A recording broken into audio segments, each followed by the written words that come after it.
ਇਹਦੇ ਨਾਲ ਰਿਆਜ਼ ਜन्नतुल बकी बकी ਦੇ ਨਾਲ ਹੁਣ ਇਹਦੇ ਵਿੱਚ ਗੱਡੀਆਂ ਅੱਠਾਂ ਲਾਉਂਦੀਆਂ ਪਈਆਂ ਨੇ ਪਰ ਕੰਮ ਸ਼ਾਮ ਹੁੰਦਾ ਪਿਆ। ਇਹ ਪਰ ਸ਼ਹਿਰ ਹੈ ਇਹਦਾ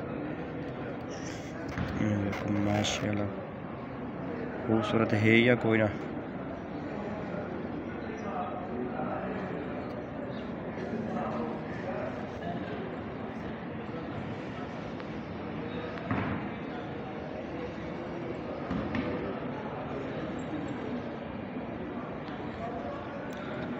चंगा लगे लाइक करना, शेयर करना, चैनल को सब्सक्राइब मारना ते कमेंट माशाअल्लाह लिखना है।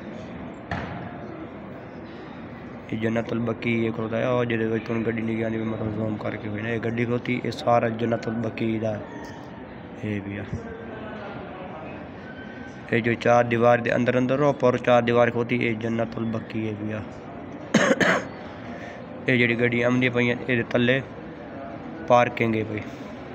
ये गड्डियाँ आमदियाँ पे बहदियाँ पे ये पार्किंग है भाई। ये मस्जिद नबी दी मैं